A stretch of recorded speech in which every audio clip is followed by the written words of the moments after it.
Pacta sunt servanda, setiap perjanjian itu mengikat para pihak dan harus ditaati secara etikat baik. Assalamualaikum warahmatullahi wabarakatuh. Shalom, Om Swastiastu, Namo Buddhaya, salam kebajikan. Perkenalkan, saya Joina Vita Lubis. Hari ini saya akan mengajak teman-teman bersama-sama kita belajar mengenai kontrak dagang dalam rangkap memenuhi tugas hukum dagang. Kita akan membahas mulai dari pengertiannya, asas-asasnya, lalu apa saja yang diperbolehkan dalam hukum dagang dan lain sebagainya. Baik teman-teman, di sini kita akan mengetahui apa sih yang diartikan dengan kontrak dagang.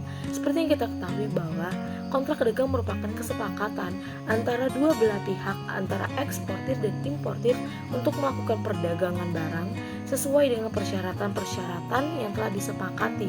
Jadi dalam kontrak dagang ada kesepakatan antara dua belah pihak, ada hubungan yang terjalin dalam kontrak perdagangan tersebut. Dalam pasal 1313 menjelaskan bahwa persetujuan atau perjanjian ialah suatu perbuatan hukum di mana seseorang atau lebih mengikatkan dirinya terhadap satu orang atau lebih. Nah, sama seperti yang saya jelaskan pertama, bahwa tetap ada hubungan dalam kontrak dagang. Jadi kontrak dagang itu terjalin karena adanya perjanjian. Nah, seperti yang kita ketahui kawan-kawan, bahwa dalam kontrak dagang juga terdapat istilah-istilahnya, mulai dari bahasa Inggrisnya dan bahasa Indonesianya yang kita ketahui itu seperti kontrak itu bisa kita sebut dalam Inggrisnya kontrak, sewa, agreement, perjanjian, agree, persetujuan, agree atau pact atau covenant atau treaty. Nah, dalam istilah kontrak dagang terdapat yang namanya persetujuan, perjanjian, perikatan, dan kontrak. Dan kalau misalnya perikatan itu dia tidak tertulis. Kalau perjanjian itu tidak terkandung maksud komersil. Kalau misalnya kontrak itu bisa secara tertulis dan terkandung maksud komersil. Nah, seperti itu kawan-kawan. Dalam kontrak dagang terdapat 3 asas. Yang pertama ada asas konsensus, yang kedua ada asas obligor, yang ketiga ada asas penalti. Nah, apa sih yang dimaksud dengan asas konsensus? Asas konsensus atau asas kesepakatan merupakan perjanjian antara pihak-pihak yang terlibat dalam transaksi melakukan kesepakatan secara sukarela. Dan kedua ada asas obligor atau jaminan, merupakan asas yang merupakan terjadi antara pihak yang melakukan kesepakatan diikat untuk melaksanakan kewajiban dan memperoleh haknya masing-masing. Yang ketiga ada asas penalti atau asas sanksi. Jadi asas penalti atau asas sanksi ini dapat dikenakan ketika pihak yang melanggar kesepakatan antara pihak yang tidak dapat menjalankan kewajiban yang seharusnya dilaksanakan. Nah, seperti itu kawan-kawan. Nah, selanjutnya ada alasan dalam pembuatan kontrak. Kenapa sih kontrak itu perlu dan sangat-sangat penting sekali dibuat?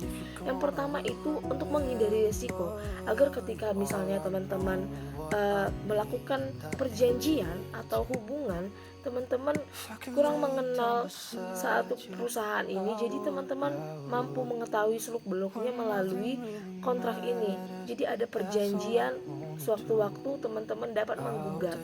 Yang kedua ada panduan atau pegangan dalam penyelesaian transaksi. Jadi teman-teman gak akan takut kalau misalnya dalam melakukan transaksi, dalam melakukan pembuatan kontrak, teman-teman takut ditipu. Jadi semuanya sudah ada bukti.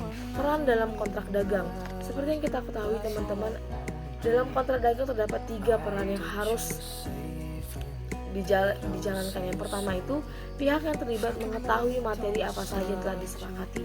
Yang kedua mengetahui hak dan kewajiban. Dan yang ketiga mengetahui sanksi yang diterima. Nah, jadi peran dalam kontrak perdagangan ini perlu kita ketahui agar apa? Agar sewaktu-waktu kita melaksanakan kontrak perdagangan, kita mampu dan melaksanakannya sesuai dengan perjanjian yang telah kita sepakati. Nah, selanjutnya kita akan membahas tentang bentuk kontrak dagang. Nah, teman-teman, ternyata dalam kontrak dagang itu terbagi menjadi 2 bentuk. Yang pertama itu secara tertulis dan kedua itu secara lisan.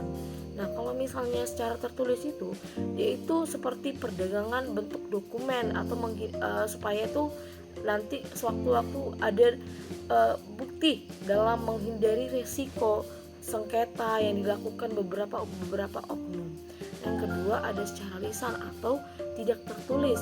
Nah, ini dalam bentuk sudah saling percaya, artinya ketika satu pihak melakukan perjanjian secara lisan dan sudah melakukan persetujuan antara dua belah pihak itu, maka itu akan sah.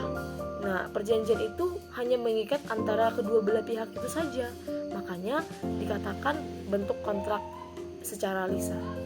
Bentuk kontrak dagang ini secara tertulis maupun tidak tertulis didasarkan pada hasil konvensi Contract for the International Sale of Goods atau CISG. Lalu apa saja sih yang terdapat dalam isi kontrak perdagangan? Yang pertama itu ada faktur atau commercial invoice. Yang kedua itu ada pengapalan atau shipment. Yang ketiga itu ada pembayaran atau payment. Yang keempat itu ada term and condition dalam kontrak dagang ekspor. Yang kelima itu ada referensi dan tanda tangan. Nah, jadi isi kontrak ini perlu sekali ditata agar apa? Agar kita mengetahui strukturnya. Jadi ketika ada gugatan terjadi, maka jelas apa yang harus digugat, jelas arah dan tujuannya dalam penggugatan. Lalu apa saja nih hal yang harus diperhatikan dalam membuat kontrak? Yang pertama, teman-teman harus memperhatikan penguasaan atas aspek bisnis dari kontrak.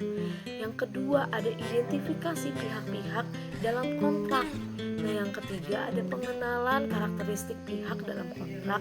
Yang keempat, penguasaan regulasi. Dan yang kelima, menggunakan tenaga lain. Dalam kontrak juga terdapat asas kebebasan. Nah, apa yang dimaksud dengan asas kebebasan? Pasal 1338 menjelaskan bahwa semua persetujuan yang dibuat secara sah berlaku sebagai undang-undang bagi mereka yang membuatnya. Perjanjian itu tidak dapat ditarik kembali selain dengan sepakat kedua belah pihak atau karena alasan-alasan yang undang-undang menyatakan cukup untuk itu. Nah, yang ketiga adalah persetujuan harus dilaksanakan dengan etikat baik. Dalam dagang juga terdapat kontrak standar atau kontrak bakunya. Yang pertama itu suatu bentuk kontrak yang memuat syarat-syarat tertentu dibuat hanya oleh satu pihak. Yang kedua, perjanjian baku. Perjanjian baku ini merupakan perjanjian adhesi atau bersifat take it or leave it, memiliki ciri yang bersifat uniform. Keuntungan dari kontrak ini adalah semua pelanggar dapat perusahaan akan mempunyai syarat-syarat yang sama. Ada 3 dasar dalam perjanjian baku. Yang pertama, asas konsensualisme. Yang kedua ada asas kebebasan berkontrak. Dan yang ketiga ada asas kekuatan. Asas konsensualisme ini diatur dalam pasal 1320 BW. Asas kebebasan kontrak diatur dalam pasal 1338 BW. Dan asas kekuatan diatur pada pasal 1338 BW. Nah, teman-teman, bagaimana? Semoga kalian tertarik untuk terus belajar mengetahui bagaimana sahnya kontrak dagang, lalu bagaimana asas-asasnya dagang, apa yang dimaksud dengan kontrak dagang. Terima kasih, itu saja dari saya. Assalamualaikum warahmatullahi wabarakatuh. Shalom.